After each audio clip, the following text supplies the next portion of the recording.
ఇటు AP liquor scam కేసులో arrest అయిన మిథున్ రెడ్డి ఎంపీ మిథున్ రెడ్డిని రాజమండ్రి సెంట్రల్ జైలుకి తరలించారు. ఈ నేపథ్యంలో రాజమండ్రిలో ఎంపీ మిథున్ రెడ్డి అనుచరులు కూడా అక్కడ ఉన్నారు.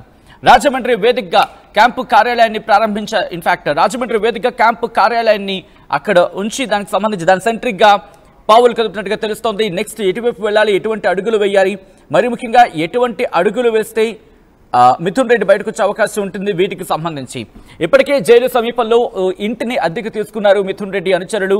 మిథున్ రెడ్డితో ములాఖత్ అయ్యారు మాజీ మంత్రి వేణుగోపాలకృష్ణ, మాజీ ఎమ్మెల్యే వెంకట్రావు. అలాగే కాసేపట్లో రాజమండ్రికి చేరుకోబోతున్నారు పెద్దిరెడ్డి రామచంద్రారెడ్డి. కుటుంబ సభ్యులతో సహా రాజమండ్రికి చేరుకోబోతున్నారు పెద్దిరెడ్డి. జైల్లో స్నేహ బ్లాక్ లో 3వ రోజు రిమాండ్ ఖైదీగా ఉన్నారు మిథున్ రెడ్డి. ఈ నేపథ్యంలో మిథున్ రెడ్డితో ఆయన కుటుంబ సభ్యులు ములాఖత్ అయ్యే అవకాశం ఉంది. ఈ నేపథ్యంలో ఎప్పుడు ములాఖత్ కాబోతున్నారు, అట్ ద సేమ్ టైం ఇప్పటికే ఆ టైం ఫిక్స్ అయిందా, దాంతోపాటు పెద్దిరెడ్డి రామచంద్రారెడ్డితో పాటు ఇంకా ఎవరెవరు ఆయనని కలిసే అవకాశం ఉంది, డీటెయిల్గా తెలుసుకునే ప్రయత్నం చేద్దాం. ప్రస్తుతం రాజమండ్రి సెంట్రల్ జైలు నుంచి లైవ్ అప్డేట్స్ అందించేందుకు మా ప్రతినిధి ప్రకాష్ లైవ్ లో సిద్ధంగా ఉన్నారు. ప్రకాష్, ఎన్ని గంటలకు చేరుకోబోతున్నారు, ఇంకా ఎవరెవరు చేరుకునే అవకాశం కనిపిస్తోంది? ఇటు పెద్దిరెడ్డి రామచంద్రారెడ్డితో పాటు ఇంకా ఎవరెవరు వైసీపీకి సంబంధించిన కీలక నేతలు ఎవరు చేరుకునే అవకాశం ఉంది? రాజమండ్రి సెంట్రల్ జైల్లో ఏదైతే ఉన్నటువంటి ఎంపీ మిథున్ రెడ్డిని అయితే కలిసేందుకు ఈరోజు ములాఖత్ అవ్వారు. అలాగే తూర్పుగోదావరి జిల్లా అధ్యక్షులు ఎవరైతే వైసీపీ అధ్యక్షులు చెల్లిపోయిన వేణుగోపాలకృష్ణతో పాటు అలాగే గోపాలపురం ఎమ్మెల్యే ఎవరైతే ఉన్నారో మాజీ ఎమ్మెల్యే ఆయన కూడా తలారి వెంకటరావు కూడా కలిశారు. ఇప్పుడైతే ములాఖత్ అయినటువంటి పరిస్థితి ఉంది. ఈరోజు సాయంకాలం కల్లా పెద్దిరెడ్డి రామచంద్రారెడ్డి కూడా ఈ యొక్క ఏదైతే తమ కోసం ఈ యొక్క క్యాంపు కార్యాలయం ఏర్పాటు చేసినటువంటి అక్కడికైతే వచ్చే పరిస్థితి ఉంది. ప్రస్తుతం ఇప్పుడైతే అరగంట పాటు ములాఖత్ అయ్యి వచ్చినటువంటి మాజీ మంత్రి అలాగే జిల్లా అధ్యక్షులు వేణుగోపాల్ గారు ఉన్నారు. మాట్లాడే ప్రయత్నం చేద్దాం. సార్ చెప్పండి, ఇప్పుడు లోపలికి వెళ్ళారు, ములాఖత్తులో మాట్లాడడం జరిగింది. ఏమేమి ఇప్పటికే మీరు కొన్ని డిమాండ్స్ కూడా అడగడం జరిగింది, అక్కడ కొన్ని ఫెసిలిటీస్ కల్పించాలని. ఇప్పుడు లోపల పరిస్థితులు ఏ విధంగా ఉన్నాయి, ఆయనతో మాట్లాడారు, ఎటువంటి పరిస్థితులు ఉన్నాయి?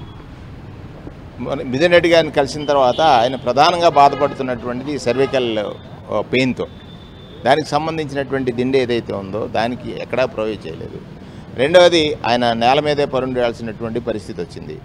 దానికి కోర్టులో న్యాయమూర్తి గారి ముందు ఏదైతే ఆయనకి ప్రోటోకాల్ ప్రకారం, అంటే ఆయన పార్లమెంట్ సభ్యుడిగా, రెండవది పార్లమెంటరీ పార్టీ లీడర్గా ఉన్నారు, దానితో పాటుగా ఆయనకు ఉన్నటువంటి స్పెషల్ సెక్యూరిటీ పరంగా చూసినా కూడా ఆయనకి ఇవ్వాల్సినటువంటి వసతుల కల్పనలో పూర్తిగా ఈ జైలు అధికారులు ఎక్కడా శ్రద్ధ తీసుకున్నట్టుగా కనపడుతోంది. రెండవది, ఇక్కడ ప్రభుత్వానికి మిథున్ రెడ్డి గారి పైన కక్ష తీర్చుకోవాలనేటువంటి ఏదైతే ఆలోచన చేసి ఆయన్ని ఇందులో నిందితుడిగా చేర్చారు. ఎక్కడ వాస్తవం లేదు, నిజాలు లేవు, చెప్పిన దాంట్లో ఎక్కడ కూడా పొంతన లేవు. మిథున్ రెడ్డి గారు ప్రతి అంశంలోనూ స్పష్టంగా ఈ కేసుకి తనకి ఏమాత్రమూ సంబంధం లేదనే అంశాలు చెప్పినా కూడా తీసుకొచ్చి ఇక్కడ చేసిన తర్వాత ఇవాళ జైల్లో ఆయన పట్ల ఆయనకి ఇస్తున్నటువంటి వసతులు కానీ, అంటే ఆ హ్యుమానిటీకి సంబంధించి ఒక ప్రజాప్రతినిధి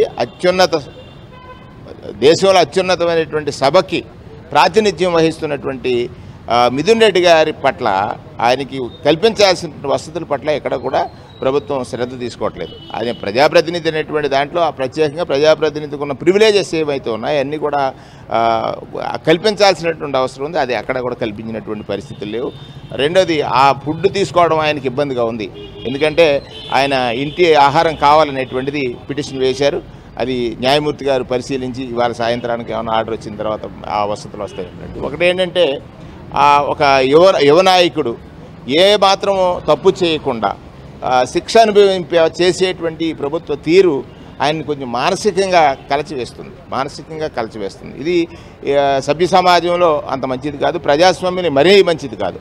అంటే కక్షపూరితంగా ఒక ఎదిగే నాయకుడు లేదా ప్రశ్నించే నాయకుడిని అణిచివేయాలనేటువంటి ఈ ప్రభుత్వ ధోరణి కనపడుతూ ఉంది. జైల్లో ఆయన పడుతున్నటువంటి కొన్ని ఇబ్బందులు అయితే స్పష్టంగా మేము అడిగి షేర్ చేసుకున్నాం. ఆయనే మేము బాధ వ్యక్తం చెప్పాను. భరించేటువంటి తత్వం ఉన్నటువంటి వ్యక్తి, అంటే ప్రభుత్వం కష్టపెడితే చెల్లించిపోడు, భరించి నిలగలిగినటువంటి నాయకత్వం కలిగినటువంటి మిథున్ రెడ్డి గారు ఇవాళ కలిసి ఆయనకి వైఎస్ఆర్ కాంగ్రెస్ పార్టీ నాయకుడిని ఇబ్బంది పెట్టేటువంటి ప్రభుత్వ తీరుని చూసి మేము కూడా చాలా చాలా మనోవేదనకి గురవుతున్నాం. అంటే పార్లమెంట్ సమావేశాలు జరుగుతున్నాయి, దానికి సంబంధించి టీవీ కూడా ప్రొవైడ్ చేయమని కూడా అడిగినట్టుగా తెలుస్తుంది. ఈ పార్లమెంట్ సమావేశాల్లో ప్రధానంగా ఆయన టీవీ చేసే అవకాశం ఉందంట.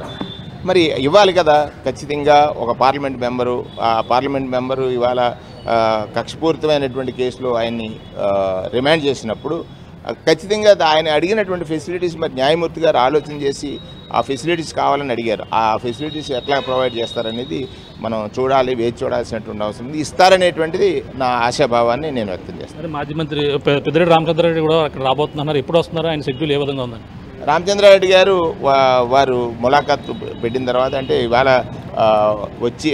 రేపుడు కానీ వారి కుటుంబ సభ్యులు, ప్రధానంగా వారి కుటుంబ సభ్యులందరూ కూడా వారికి ములాఖాతులో కలవాలనేటువంటిది ఉంది. దానికి సంబంధించింది ఆయన విజయవాడకు వచ్చి ఇక్కడికి వస్తారనేటువంటిది ఉంది. అది రేపు కానీ ఎల్లుండి కానీ జరగవచ్చు. చెప్పండి, అక్కడ లోపల మాట్లాడారు, వెళ్ళి మా ఇంతో మాట్లాడిన మిథున్ రెడ్డి గారు ఎటువంటి ఇంకా ఏమేమి మాట్లాడారు? ఏమంటే ఆయన ఒక పార్లమెంట్ సభ్యుడైనా అంటే మా సామాన్య వ్యక్తులు అంటే కాదు, మా గ్రామ సర్పంచ్ కానీ జడ్పీటీ చిన్న చిన్న వాళ్ళు అంటే బోర్డు ప్రొవైడ్ చేస్తారు, కానీ అలా ఏ సదుపాయం లేవని ఇక్కడ. ఆయన ఇంచుమించు ఆల్రెడీ ఆ పెయిన్తో బాధపడుతున్నాడు. ఆయన కూడా ఇప్పుడు పార్లమెంట్ జరుగుతుంది, ఇప్పుడు పార్లమెంట్లో ఈ నాడి ఎక్కడ ఇచ్చే పరిస్థితి నన్ను జరుగుతుంది, కానీ అది కూడా లేకుండా చేయడు. కానీ వాళ్ళు ఏంటంటే ఇది ఆయనకి చాలా ఇబ్బందిగా ఉంది అక్కడ. మాకే బాధ వేసింది పరిస్థితి. దానికి ఇంచుమించుగా ఎప్పుడో టీవీ కానీ ఏర్పాటు చేయడం అన్నీ ఏర్పాటు చేయకుండా జరుగుతుంది. దాని మన టోటల్గా ఏంటంటే ఆయన మానవంగా చేసిన వీళ్ళు అనుకోండి, ఏదో చేశాడు తప్పు అనుకోవచ్చు.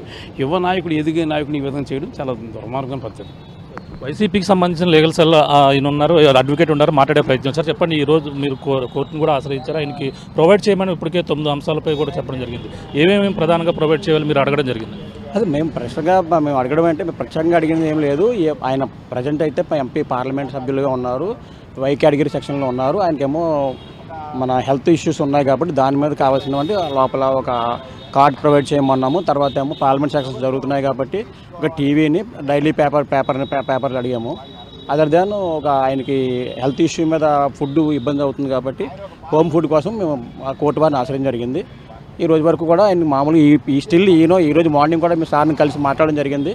ఈ రోజు వరకు కూడా ఒక ఎంపీకి ఇవ్వాల్సినటువంటి మినిమము ఇది కూడా ఇవ్వకుండా జనరల్ ఇదిగా ఎలాగ ట్రీట్ చేస్తారు, జైలు అధికారులు అయితే ప్రభుత్వం అయితే అట్లాగానే ట్రీట్ చేస్తున్నారు. మేము దాని నిమిత్తం కోర్టుకి వెళ్ళడం జరిగింది. ఇక పావుగంట అరగంటలో కోర్టు ఆర్డర్ కూడా వచ్చేలాగా ఉంది కనుక దాని మీద కోర్టు మీద మేము పూర్తిగా న్యాయస్థానం మీద నమ్మకం పెట్టుకున్నాం కాబట్టి ఖచ్చితంగా వాటర్ వస్తుందని నమ్ముతున్నాం. అంటే వీఐపీ సంబంధించినటువంటి స్నేహ బ్లాక్లోనే ఉన్నారని చెప్పేసి అంటున్నారు, మరి అక్కడ అన్ని కూడా ఉండే అవకాశం ఉంది కదా? అంటే బ్లాక్ అది ఒకటే బ్లాక్ తప్ప దానికి ఫెసిలిటీస్ ఏమో పర్టికులర్గా స్నేహ బ్లాక్ ఇవి ఉంటాయనే ఏమి ఉండదు.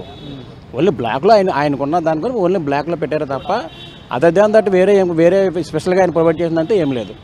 ములాఖతులు ఇప్పటికే ఒకటి అయింది, ములాఖతులు కూడా కావాలని కూడా ఇంకా ఎక్కువ వారానికి 6 ఇవ్వాలని కూడా కోరినట్టుగా తెలుస్తుంది. మీరు ఇంకా అందులో ఏమేమి అడగడం జరిగింది ములాఖతులు? అదే ములాఖత్ అంటే మన ఫ్యామిలీ మెంబర్స్ అది వస్తారు కదా, వాళ్ళందరినీ ఉన్నారు. ఆయనేమో ఒక స్టేట్ పార్లమెంట్ మన పార్టీకి మెయిన్ యంగ్ లీడర్గా ఉన్నారు.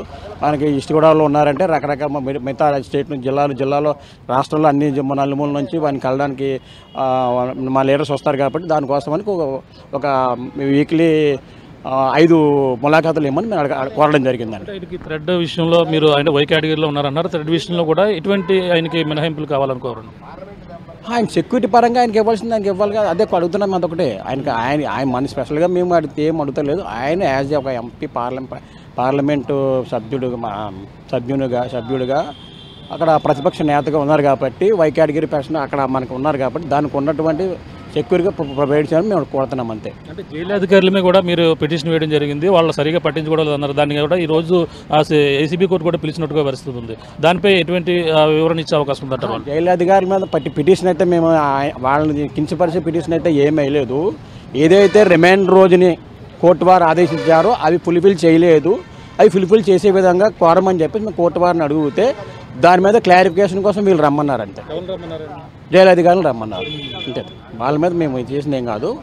At the time of remand parliament సభ్యుడిగా ఉన్నారు కాబట్టి ఆయనకి యాజ్ ఒక పార్లమెంట్ సభ్యునికి ఏమేమి ఇవ్వాలో అవన్నీ కూడా ప్రొవైడ్ చేయమని రిమాండ్ దాంట్లోనే మన ఆర్డర్లోనే రాస్తున్నారు, జడ్జి గారు ఇవ్వడం జరిగింది. ఈ రోజు కూడా అవి ప్రొవైడ్ చేయలేదు కదా అని చెప్పేసి మేము మళ్ళీ కోర్టును ఆశ్రయించడం జరిగింది.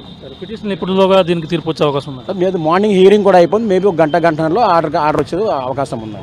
Thank you. చూస్తున్నాం సచిన్, ఇది పరిస్థితి. ఇప్పుడైతే మొదటిగా ఏదైతే ఆయన ఈ రోజైతే మూడో రోజు అయితే జరుగుతుంది. ములాఖతులో భాగంగా ప్రధానంగా చూసుకుంటే ఏదైతే మిథున్ రెడ్డిని అలాగే జిల్లా అధ్యక్షులు ఎవరైతే ఉన్నారో వైసీపీ జిల్లా అధ్యక్షులు మాజీ మంత్రి చెల్లిబోయిన వేణుగోపాలకృష్ణతో పాటు గోపాలపురం మాజీ ఎమ్మెల్యే తలారి వెంకటరావుతో పాటు అలాగే అడ్వకేట్ కూడా వెళ్ళి కలిసి అలాగే ఆయనతో కూడా మాట్లాడినటువంటి పరిస్థితి ఉంది. ఆయనకు ప్రధానంగా ఏదైతే తనకైతే సరైన ఒక ఎంపీ స్థాయి వ్యక్తిగా ఉన్నారు, వై కేటగిరీలో ఉన్నటువంటి వ్యక్తికి సరైన సౌకర్యాలు కూడా కల్పించలేదు. ముఖ్యంగా వాళ్ళైతే 9 సౌకర్యాలు అంటే అందులో ఉదయం టీవీతో పాటు అంటే పార్లమెంట్ సెషన్స్ జరుగుతున్న నేపథ్యంలో ఒక టీవీని కూడా ప్రొవైడ్ చేయాలని కోరారు. అలాగే ఇంటి భోజనంతో పాటు అలాగే ఏదైతే మెడిసిన్స్ ఉపయోగించిన నేపథ్యంలోనే ఇంటి భోజనం కావాలని కూడా కోరడం జరిగింది. దానితో పాటు ఉదయం పేపర్ యోగా చేసేందుకు మ్యాటీ అలాగే మార్నింగ్ ఏదైతే జాగింగ్ చేసేందుకు షూలు ఇటువంటివన్నీ కూడా ప్రొవైడ్ చేయాలి. వ్యక్తిగత సిబ్బంది ఒకరు కావాలి. అలాగే అడ్వకేట్తో రోజు కూడా మాట్లాడేందుకు ఈ యొక్క వ్యక్తిగతంగా మాట్లాడే విషయాల కోసం డైరెక్షన్స్ వచ్చే అవకాశం కనిపిస్తుంది. కానీ ఇక్కడ కీలకమైన అడుగు వేశారు పెద్దిరెడ్డి కుటుంబాన్ని. చర్చ జరుగుతుంది. మరీ ముఖ్యంగా ఆయన ములాఖాతులో